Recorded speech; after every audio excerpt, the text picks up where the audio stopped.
Hello everyone, welcome to physics board.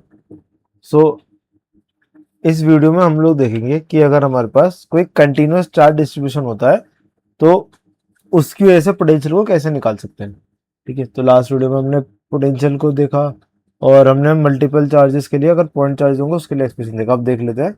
ठीक है, potential due to continuous charge distribution.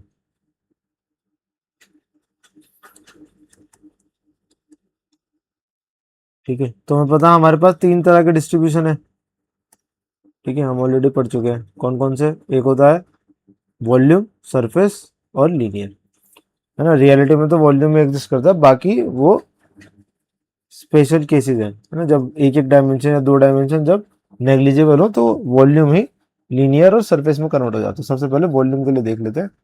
सो पहला case है हमारा फॉर वॉल्यूम चार्ज डेंसिटी।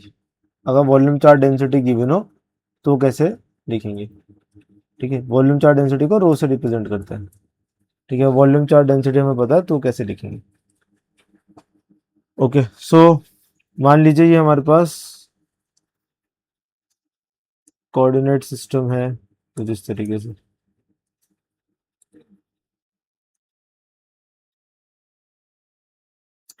तो करना क्या है, देखो ये हमारे पास मान लीजिए कोई कोऑर्डिनेट सिस्टम है।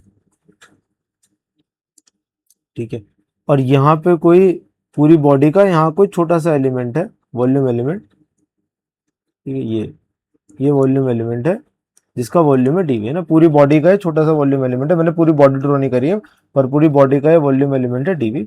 और हमें इस पॉइंट पे मान लो एक पी पॉइंट पे पोटेंशियल को निकालना है। हमें इस पी पॉइंट पे पोटेंशियल को निकालना है। एंड लेट्स से कि जो ये वेक्टर्स है, मतलब जो ये एलिमेंट है डीवी, इसका जो पोजीशन वेक्टर है वो ये हो गया। ठीक है, और जो पी पॉइंट है इसका पोजीशन वेक्टर ये हो गया। ठीक है, सो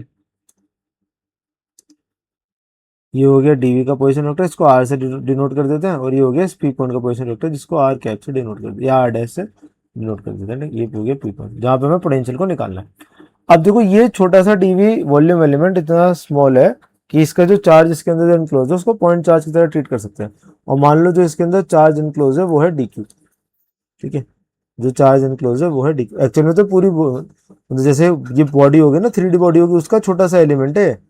बात समझ में आ रही है? उसका उसके अंदर एक छोटा सा एलिमेंट है डीवी, और इसके अंदर जो चार्ज है वो है डी क्यू। अब मैंने पूरी बॉडी ऊपर ड्रॉ नहीं करी ना, वरना वो कंसिडर करके चलना। अब 3D बॉडी है जिसपे चार्ज डिस्ट्रीब्यूटेड है। ठीक है, इस पे पूरी बॉडी पे थ्रू आउट चार्ज डिस्ट्रीब्यूटेड है, चार्ज डिस्ट्रीब्यूटेड है पूरा वॉल्यूम में। ठीक है, इसका छोटा सा एलिमेंट बना है डीवी। अब देखो हमें पता है इस डी क्यू की वजह से अगर मैं छोटा सा पोटेंशियल लिखना चाहूंगा, खाली इस डी क्यू की वजह से अगर पोटेंशियल लिखना चाहूंगा तो वो कितना हो जाएगा। तो उसके लिए देखो फॉर्मूला क्या होता है, Q upon 4 pi epsilon not are. तो मुझे दोनों के बीच का सेपरेशन चाहिए, तो सेपरेशन क्या हो जाएगा, इसको यहाँ से यहाँ ज्वाइन कर दो। अगर मैं इसको यहाँ से यहाँ ज्वाइन कर दूंगा ये, तो बेसिकली मुझे ये सेपरेशन चाहिए। अब जरा अगेन ट्राइंगल लो लगाओ, जो ये वेक्टर होगा जो मैंने ये ब्लू से जो दिखाया, ये क्या हो जाएगा, इसको लिख सकते हैं r cap minus r vector हो जाएगा। ठीक है भाई, ये आर वेक्टर है, ये आर आर डैश वेक्टर है, तो ये हो जाएगा r dash minus r vector, है ना। ट्राइंगल लॉस हो जाएगा और हम ऑलरेडी देख भी चुके हैं। अब देखो, अब मुझे टोटल लगा वॉल्यूम लिखना है, या पहले छोटा सा पोटेंशियल लिख लेते हैं, स्मॉल डी वी। ये पोटेंशियल है ना, वॉल्यूम नहीं है, पोटेंशियल है। ठीक है, वॉल्यूम नहीं है, पोटेंशियल है। तो ये छोटा सा स्मॉल डी वी जो पोटेंशियल है, थोड़ा ऐसे बना देते हैं चाहे इसको। इसको कैसे लिखेंगे, इसको लिखेंगे मतलब ये हो जाएगा इस डी क्यू की वजह से, जो स्मॉल डी वी है ये इस डी क्यू की वजह से पोटेंशियल। और क्योंकि ये पॉइंट चार्ज की तरह ना इतना स्मॉल है, तो वो सिंपल हम लिखेंगे charge d q upon 4 pi epsilon not r. R की जगह क्या आएगा, आर डैश माइनस आर का मॉड। ये फॉर्मूला हो गया डी क्यू की वजह से।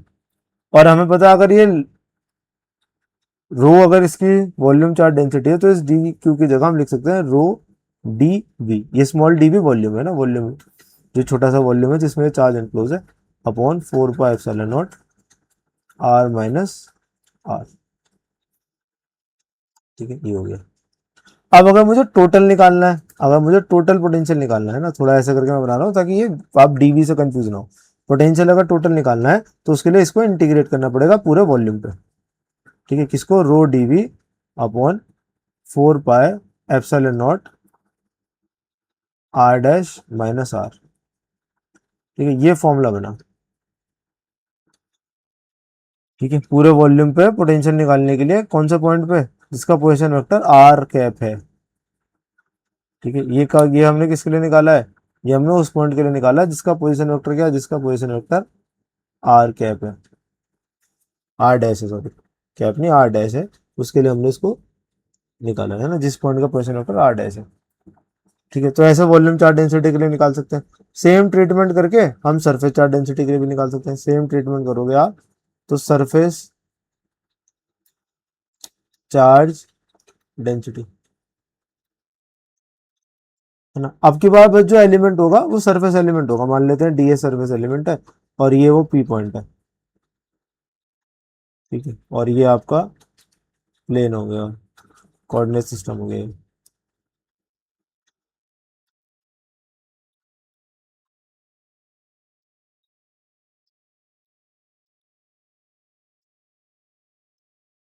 ठीक है, ये हमारा कोऑर्डिनेट सिस्टम हो गया। जेड एक्सिस भी ड्रॉ कर देता हूँ।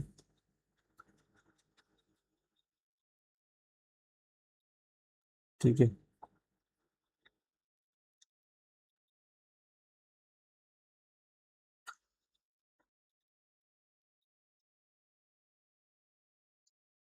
और सेम चीज है, मान लेते हैं जो पी पॉइंट है इसका भी पोजीशन वेक्टर ड्रॉ कर देते हैं। पी पॉइंट का ये पोजीशन वेक्टर हो गया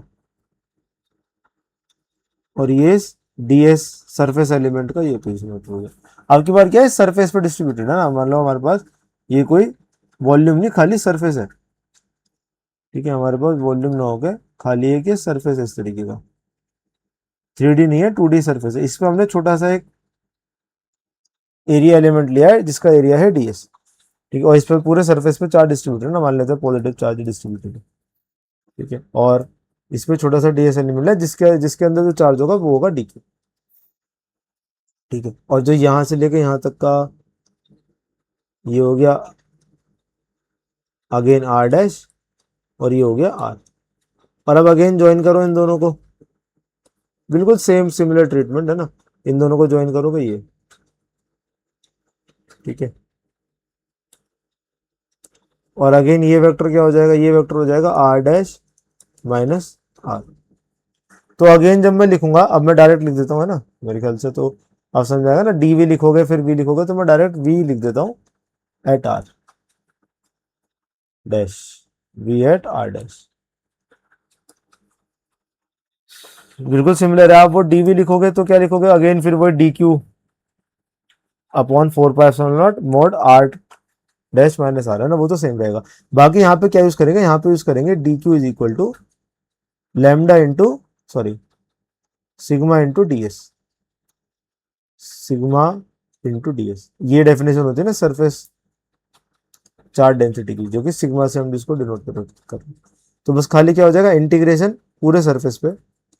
ठीक है, और ऊपर क्या बनेगा चार्ज के लिए, sigma into d s upon 4 pi epsilon not r dash minus r. अब सेम रिजल्ट आ जाएगा जैसे हमने पीछे निकाला, सेम पोटेंशियल के लिए सेम रिजल्ट आ जाएगा। अब ऐसे ही हम लीनियर चार्ज के लिए निकाल सकते हैं, ऐसे ही कर सकते हैं लीनियर चार्ज डेंसिटी या लाइन चार्ज डेंसिटी के लिए। तो यहाँ पे अगेन देखो, यहाँ पे आपकी बात छोटा सा एक लेंथ एलिमेंट होगा। ठीक है, छोटा सा एक लेंथ एलिमेंट होगा, तो उसकी वजह से लिखेंगे, मान लेते हैं डीएल लेंथ एलिमेंट है ना, ये अगेन में ड्रॉ कर देता हूँ। तो अब की बार क्या है,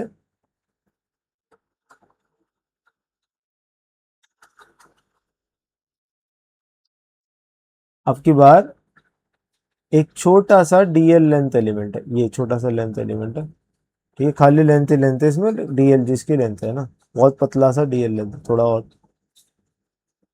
ठीक है, बहुत पतला सा, एक ये डीएल लेंथ एलिमेंट है, बहुत पतला सा, इसकी लेंथ है डीएल, और इसके अंदर चार जगह वही डी क्यू है, और यहाँ पे कोई पी पॉइंट है, और इस पी पॉइंट पे हमें क्या निकालना है, पोटेंशियल निकालना है, और वही same process, r vector draw करो और आर के वेक्टर ड्रॉ करो, तो यहाँ से यहाँ तक डीएल तक का जो पोजिशन वेक्टर होगा ये हो जाएगा आर वेक्टर, और यहाँ से पी पॉइंट तक का हो जाएगा delta r vector, sorry r cap vector, और इन दोनों को ज्वाइन करोगे तो बनेगा r cap minus r vector, बार बार ना, r dash minus r vector, ठीक है, तो मैं इनको, एक वेक्टर ये बना, एक वेक्टर ये बना, और एक वेक्टर ये बना, ठीक है, अब जरा इनका नाम भी लिख देते हैं, ये बना आर डैश माइनस आर, ये बना आर डैश, और ये बना आर, ठीक है, और अब जब लिखोगे इसको है ना, ये बेसिकली क्या है, पूरी लेंथ होगी ना, एक पूरी लेंथ होगी, उसका छोटा सा पार्ट है ये डीएल, पता है ना, पूरी लेंथ का एक पार्ट है डीएल।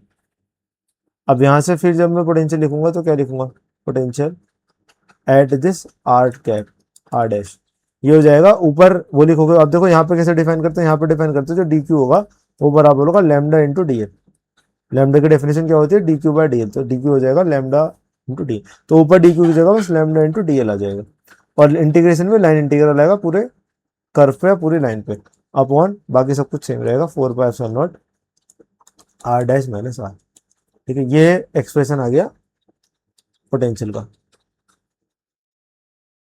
ठीक है, ये एक्सप्रेशन आ गया पोटेंशियल का, ठीक है, तो ये हमने तीनों तरह के डिस्ट्रीब्यूशन के लिए पोटेंशियल को देखा किस तरीके से निकालते हैं। बाकी थोड़ा बहुत जो आपको सॉल्व करना थोड़ा आना चाहिए, सिर्फ वो सिर्फ ये लाइन इंटीग्रल वाला है, क्योंकि बेसिकली होता क्या है, 1D में लाइन इंटीग्रल तो सॉल्व हो जाएगा, बट अगर आप ये देखोगे सरफेस या वॉल्यूम, वो आपके स्कोप से थोड़ा सा बाहर है, ठीक है, वो इतनी आसानी से सॉल्व नहीं होता है, तो खाली लाइन इंटीग्रल पे अगर कुछ आने के चांसेस वैसे तो बहुत कम होते हैं, बट अगर है भी तो वो लाइन इंटीग्रल पे ही होते हैं, ठीक है। अब जरा एक और चीज जो हमें इस वीडियो में कवर करनी है, अब वो है कि एक स्फेरिकल शेल और एक चार्ज स्फेयर के लिए पोटेंशियल, ठीक है, तो हमारा टॉपिक है, हमारा टॉपिक है potential due to uniformly charge spherical shell. अब मैंने आपको बताया था जब हमने गॉसेस लॉ करा था, चाहे स्फेरिकल शेल का केस हो, चाहे कंडक्टिंग स्फेयर का केस हो, दोनों केस में चार्ज खाली सरफेस पे ही रिसाइड करता है, ठीक है, तो दोनों का ट्रीटमेंट एक ही तरीके से होता है, चाहे स्फेरिकल शेल का केस हो, चाहे कंडक्टिंग स्फेयर का केस हो, ठीक है, दोनों केस में एक ही तरीके से होता है। अब देखो, अब मान लीजिए ये स्फेयर है जिसपे ऐसे चार्ज डिस्ट्रीब्यूटेड है,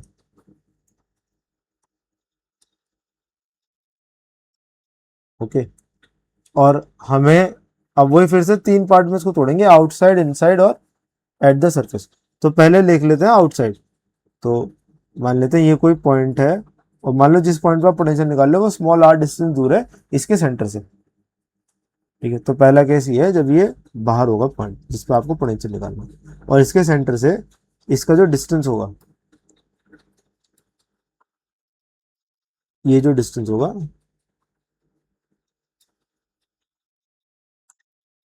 ये बेसिकली होगा स्मॉल आर, और ये जो स्फेयर है इसका जो रेडियस है वो है कैपिटल आर, ठीक है, स्फेयर का रेडियस है कैपिटल आर और डिस्टेंस है स्मॉल आर।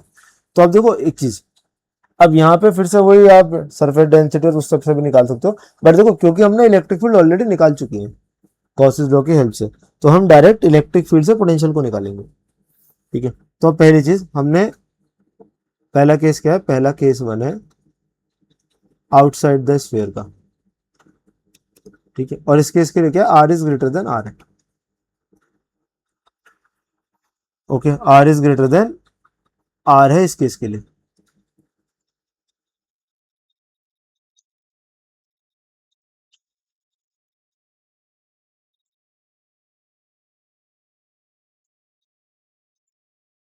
अब देखिए किस तरीके से हम इसको सॉल्व कर सकते हैं। तो देखो हमने एक चीज ड्राइव करी थी कि for any point outside this sphere ये जो डिस्ट्रीब्यूशन है ऐसे बिहेव करता है सारा का सारा चार्ज सेंटर पे रखो। मान लेते हैं टोटल जो चार्ज इस पर डिस्ट्रीब्यूटेड है वो है कैपिटल क्यू। तो ये कैसे बिहेव करेगा, ये ऐसे बिहेव करेगा जैसे सारा का सारा चार्ज यहाँ सेंटर पे रखा हो। तो सेम लॉजिक से पोटेंशियल भी निकाल लेते हैं, है ना। ये ऐसे बिहेव करता है ना, सारा का सारा चार्ज सेंटर पे रखा हो। तो वैसे ही अगर सारा चार्ज इसके सेंटर पे होगा तो एक पॉइंट चार्ज का वाला केस बन गया। और पॉइंट चार्ज के लिए तुम्हें पोटेंशियल निकालना आता है, क्या होता है पोटेंशियल। पॉइंट चार्ज के लिए V का फॉर्मूला होगा Q upon 4 pi epsilon naught R। तो यही फॉर्मूला होगा, है ना, और कुछ करने की जरूरत है, यही फॉर्मूला होगा पोटेंशियल का भी due to a for a point outside the sphere. ठीक है, यही सेम फॉर्मूला होगा, sorry V equal to Q। ठीक है,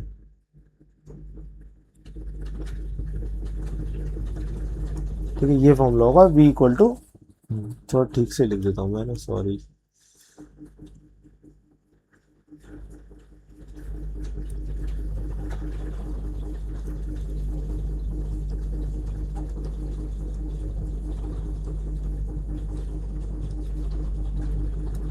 देखो इस केस के लिए मैंने कुछ ड्राइव नहीं करा है ना, V equal to Q upon 4 pi epsilon naught R। कोई मैंने डेरिवेशन परफॉर्म नहीं करा, मैंने खाली क्या सिंपल सा कंसेप्ट यूज करा है कि हमने गॉसेस लॉ को यूज करके जब इसका डेरिवेशन करा था तो रिजल्ट जो आया था वो इस तरीके से आया था जैसे सारा का सारा चार्ज सेंटर पे प्लेस्ड हो।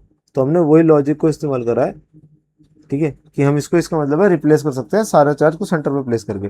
और एक सेंटर पे प्लेस होगा तो एक पॉइंट चार्ज से रिप्लेस हो जाएगा, और पॉइंट चार्ज के लिए पोटेंशियल का जो फॉर्मूला होता है वही हमने यूज करा है। ठीक है, तो ये हमारा फर्स्ट केस हो गया। सेकंड देखो केस टू। केस टू में क्या करेंगे अब, केस टू मान लीजिए कि हम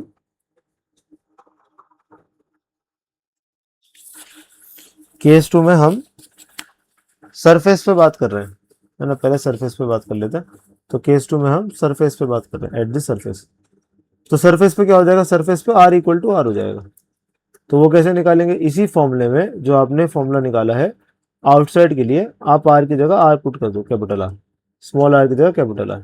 तो जब इसमें स्मॉल r की जगह आप कैपिटल R पुट करोगे तो फाइनल फॉर्मूला क्या हो जाएगा, फाइनल फॉर्मूला हो जाएगा V equal to Q upon 4 pi epsilon not capital R।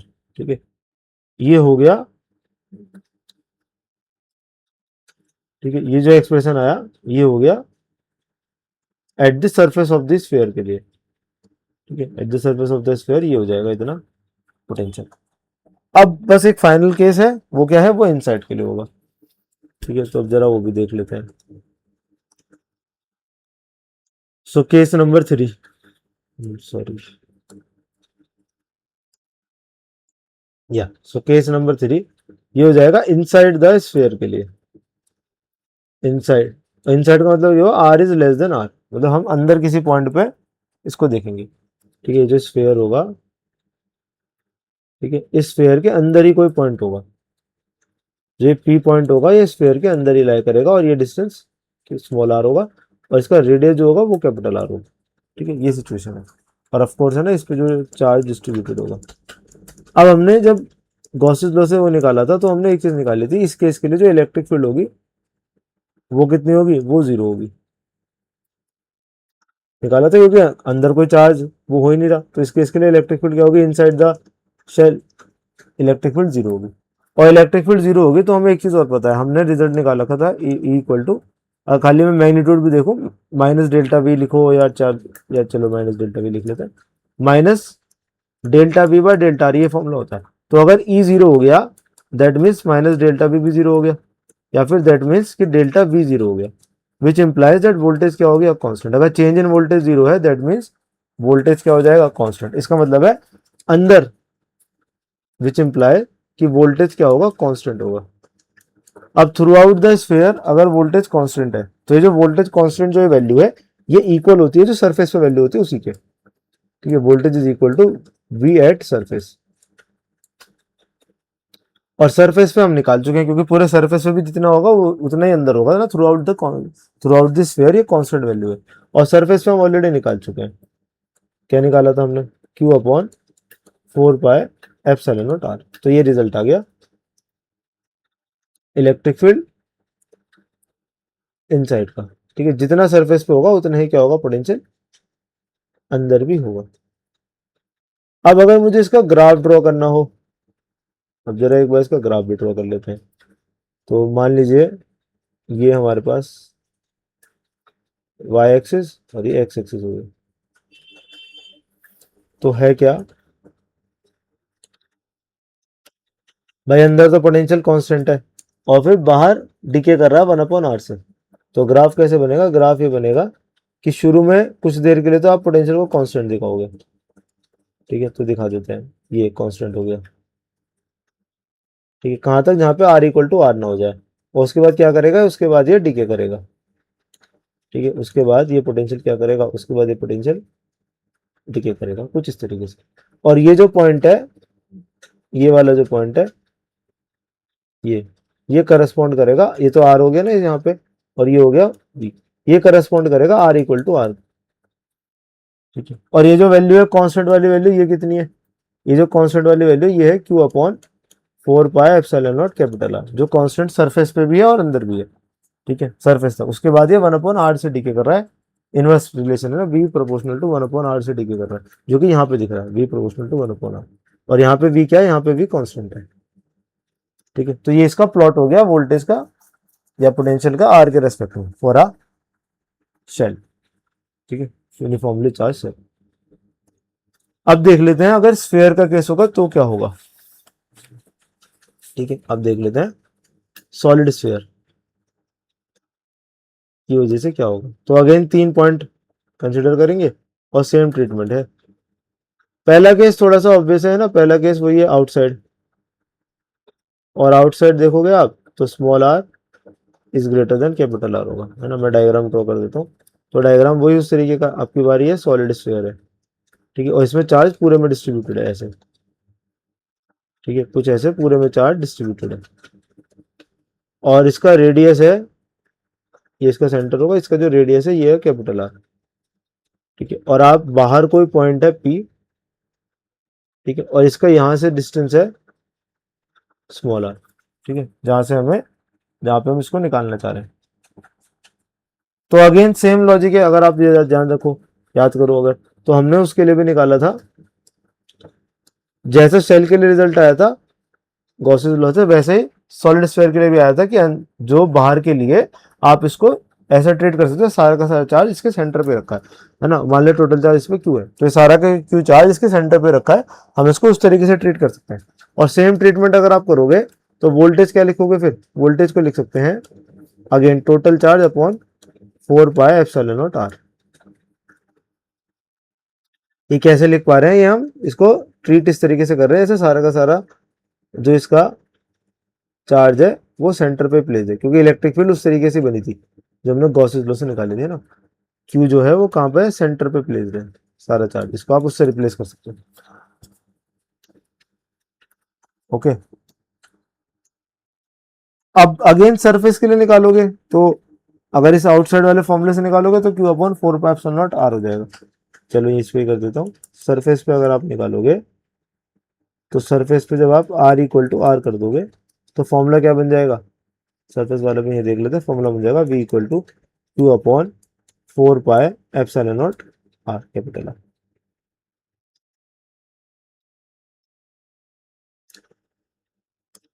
ठीक है, ये फॉर्मूला बन गया। अब बस इनसाइड वाला केस देख लेते हैं, देन ये खत्म हो जाएगा ना। तो अब थर्ड केस जो है, केस नंबर थर्ड, वो है इनसाइड द स्फीयर। और इनसाइड के लिए क्या होगा? आर लेस देन आर होगा, ठीक है। इनसाइड का केस में क्या होगा? आर लेस देन आर होगा। तो मैं अगेन ड्रॉ करता हूँ, तो ये मेरे पास सॉलिड स्फीयर होगा जिसपे चार्ज ऐसे डिस्ट्रीब्यूटेड होगा, है ना। और इसके अंदर ही एक पॉइंट है, ये इसका सेंटर हो गया यहाँ पे कहीं, और यहाँ अंदर ही एक पॉइंट है, और ये डिस्टेंस है स्मॉल आर, और जो इसका रेडियस है वो है कैपिटल आर। ये सिनेरियो है। अब देखो यहाँ पे हमें क्या करना पड़ेगा, यहाँ पे हमें इलेक्ट्रिक फील्ड यूज करनी पड़ेगी, है ना, और पोटेंशियल का एक्सप्रेशन यूज करना पड़ेगा in terms of electric field. तो पोटेंशियल का एक्सप्रेशन क्या होता है, पोटेंशियल का एक्सप्रेशन होता है माइनस, माइनस बाहर ही लिखते हैं ना, minus E dot D R, और कहां से कहां तक इंटीग्रेट करोगे, इन्फिनिटी से लेके आर तक।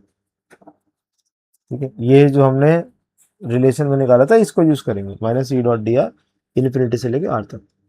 अब मजेदार चीज क्या है, मजेदार चीज ये है कि जब आप इन्फिनिटी से, है ना, आर तक आओगे, मतलब यहाँ तक आओगे, तो उसके बीच में, मतलब ये डिस्टेंस कवर करना ये, तो उसके बीच में एक तो रीजन हो रहा है बाहर वाला और एक रीजन आ रहा है अंदर वाला, थोड़ा सा है ना अंदर वाला भी आ रहा है। अब बाहर वाले रीजन के लिए इलेक्ट्रिक फील्ड अलग है और अंदर वाले रीजन के लिए इलेक्ट्रिक फील्ड अलग है। बाहर वाले रीजन के लिए इलेक्ट्रिक फील्ड क्या है, बाहर वाले रीजन के लिए इलेक्ट्रिक फील्ड कितनी है, अगर इसका टोटल चार्ज मान लेते हैं क्यू है, टोटल चार्ज अगर इसका कैपिटल क्यू है, तो बाहर वाले रीजन के लिए इलेक्ट्रिक फील्ड है Q upon 4 pi epsilon not R square. ऐसी तो वेरी कर रही है बाहर वाले रीजन के लिए, और अंदर वाले रीजन के लिए कितनी है फिर ये भी देखो। तो अंदर जो है, अंदर जो इलेक्ट्रिक फील्ड है वो है E equal to Q R upon 4 pi epsilon not R cube. ठीक है, ये हमने फॉर्मूले निकाले थे, ठीक है, गॉसेस लॉ से, जो हमने ये सेल स्क्वायर का करा था, तो हमने इनसाइड आउटसाइड दोनों का रिलेशन निकाला था। अब क्योंकि देखो इलेक्ट्रिक फील्ड बाहर कुछ और है और अंदर कुछ और है, ठीक है, तो उसके लिए हमें क्या यूज करना पड़ेगा, उसके लिए इसको हमें इंटीग्रेशन को ब्रेक करना पड़ेगा। तो इसको जरा ब्रेक करते हैं, तो ये ब्रेक होगा माइनस, तो देखो ये आ गया ना, इंटीग्रेशन को ब्रेक करेंगे तो एक तो इंटीग्रेशन इन्फिनिटी से पहले लेकर आओ सरफेस तक, ई डॉट डी आर करो, और उसके बाद सरफेस से लेकर आओ अंदर तक और फिर ई डॉट डी आर करो। ऐसा ब्रेक इसलिए करना पड़ रहा है क्योंकि जो इलेक्ट्रिक फील्ड है ना ये अलग है, बाहर अलग है और अंदर अलग है। अब इसको सॉल्व करेंगे। अब देखो दोनों केस में एक चीज तो है, जब आप ई डॉट डी आर करोगे तो ई डी आर कॉस थीटा बनेगा, और दोनों केस में थीटा जीरो ही होगा। ठीक है, इलेक्ट्रिक फील्ड अगर बननी है तो वो रेडियल डायरेक्शन में बननी है, और रेडियल डायरेक्शन में ये डी आर वेक्टर है, तो दोनों के बीच में एंगल जो हो जाएगा वो कितना हो जाएगा, जीरो हो जाएगा। ठीक है, तो होगा क्या, इसको लिखेंगे हम E D R cos zero, और ये हो जाएगा इन्फिनिटी से R plus integral again E D R cos zero, और हो जाएगा आर टू आर। ठीक है, और अब कॉस जीरो कितना होता है, कॉस जीरो होता है 1, तो ये बना इंटीग्रल ऑफ इन्फिनिटी से R E D R plus integral of R to R E D R. अब इसमें ई की वैल्यू पुट करते हैं। ठीक है, इसमें क्या करते हैं, ई की वैल्यू पुट करते हैं। तो पहले क्या है, पहले है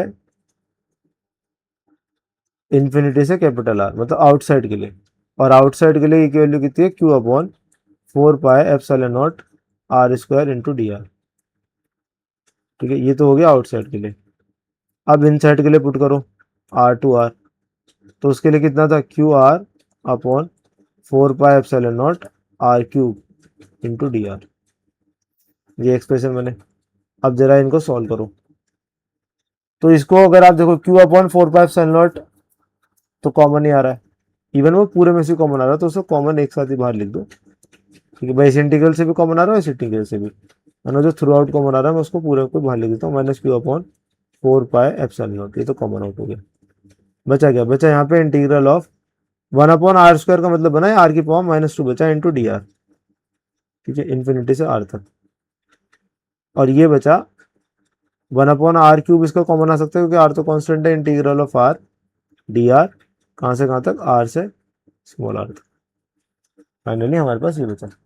अब फॉर्मूला इस्तेमाल करना है, फॉर्मूला क्या इस्तेमाल करना है, तो आपको पता होगा कि यहाँ पे मैं फॉर्मूला लिख देता हूँ साइड में, आपको फॉर्मूला पता होगा कि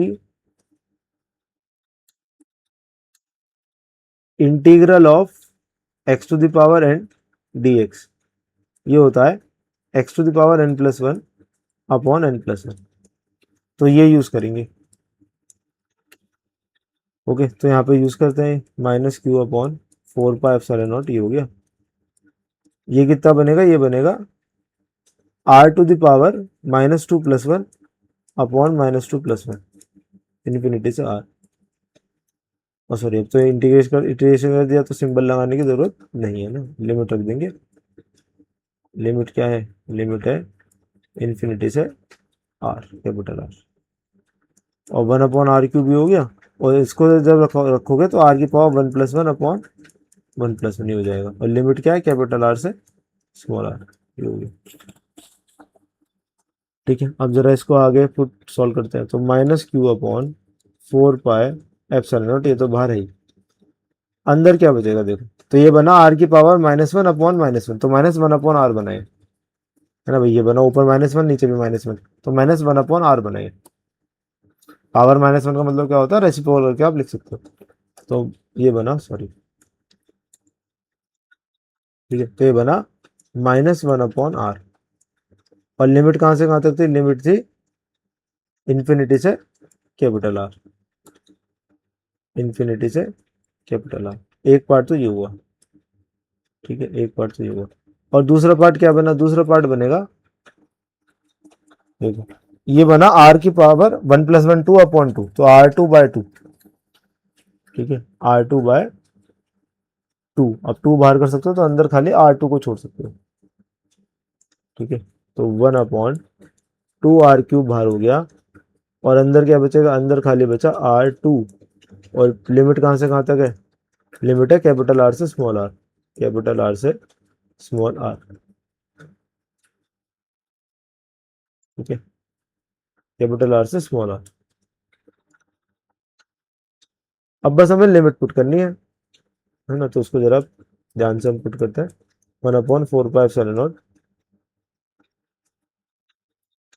ये बना देखो -1/r और -1/∞, तो ये बना बेसिकली -1 स्मॉल आर की जगह कैपिटल आर। और फिर -1/∞ होगा तो +1/∞ हो जाएगा। ये लिमिट तो ये बन गई, ठीक है, plus 1/2r³ as it is आगे। और एक बार यहाँ पे रखो r² माइनस कैपिटल R²। अब देखो 1/∞ तो क्या हो जाएगा, 0 हो जाएगा। 1/∞ तो होता है 0, है ना। और ये बचा -q/4 pi epsilon not -1/r, ये बचा। और ये जो 1/2r³ जब अंदर जाएगा तो ये बनेगा प्लस, ये 1/∞ तो 0 हो गया, तो ये बनेगा r²/2r³। और जब ये अंदर जाएगा तो ये बनेगा -1/2r, है ना। ये बनेगा -1/2r।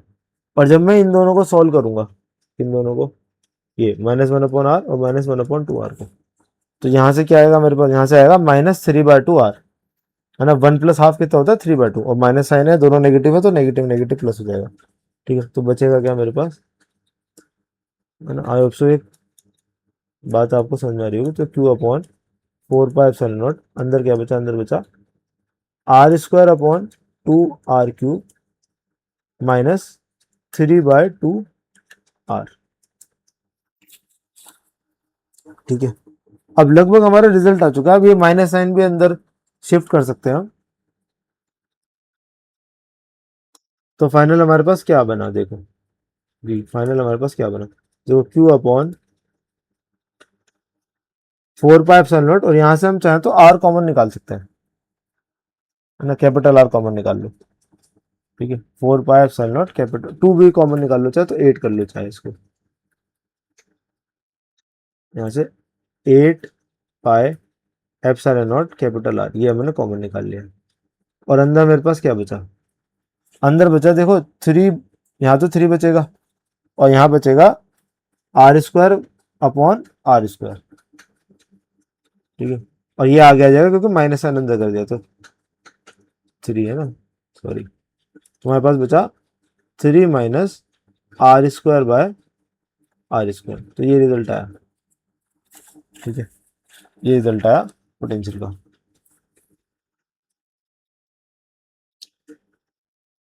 For any point inside the sphere. अब देखो थोड़ा सा वो भी वेरीफाई कर लेते हैं कि अगर मैं इसमें r equal to R put करूँ सरफेस के लिए, अगर मैं जाऊँ, ठीक है, अगर मैं सरफेस के लिए जाऊँ और r equal to R put करूँ तो क्या होगा ये देखो फिर ये R square by R square one हो जाएगा और फाइनली ये क्या बनेगा फिर Q upon 8 pi,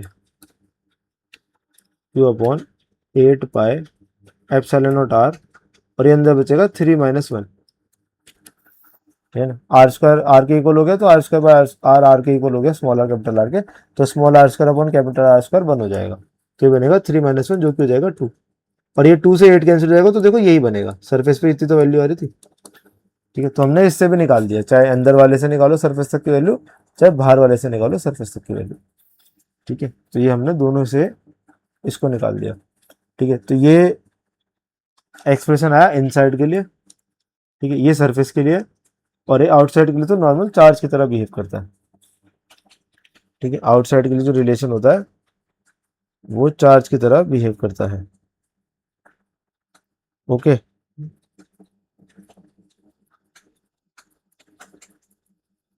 so I hope so ये डेरिवेशन आपको क्लियर हुआ होगा। तो हमने क्या करा,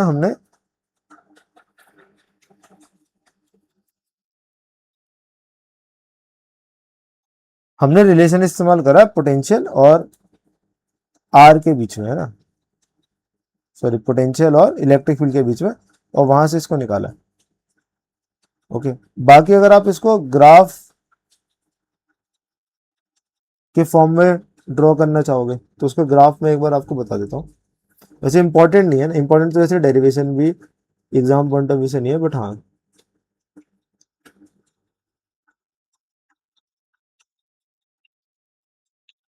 अगर कोई भी चीज़ थोड़ा हम अपने सिलेबस से हल्का सा एक्स्ट्रा करके करेंगे तो मैं बताता रहूंगा ना क्या चीज़ इंपॉर्टेंट है एग्जाम पॉइंट ऑफ व्यू से, क्या चीज़ नहीं है।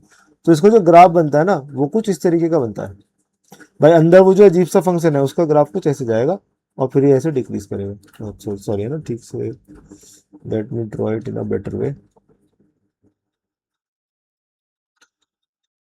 कुछ इस तरीके का ग्राफ बनता है। देखो ये तो वही डिक्रीज हो रहा है ना, यहाँ मान लो आप यहाँ कहीं वो आर इक्वल टू आर का पॉइंट है ना, ये आर इक्वल टू आर है, इसके बाद तो ये वन अपॉन आर से डिक्रीज कर रहा है, और वो जो अंदर वो जो कॉम्प्लेक्स फंक्शन था उसका ट्रेंड कुछ इस तरीके का बनता है जो 3 - r² बाय r² का फंक्शन था, ठीक है। सो ये हमने ये भी कवर कर लिया कि सॉलिड स्फीयर के लिए और शेल के लिए पोटेंशियल कितना कितना होता है हर रीजन में, चाहे इनसाइड चाहे आउटसाइड और at the surface, okay. So that's all for this video. If you have any doubt, then you can leave it in the comment section. Thank you so much. Stay tuned for the next video. Thank you.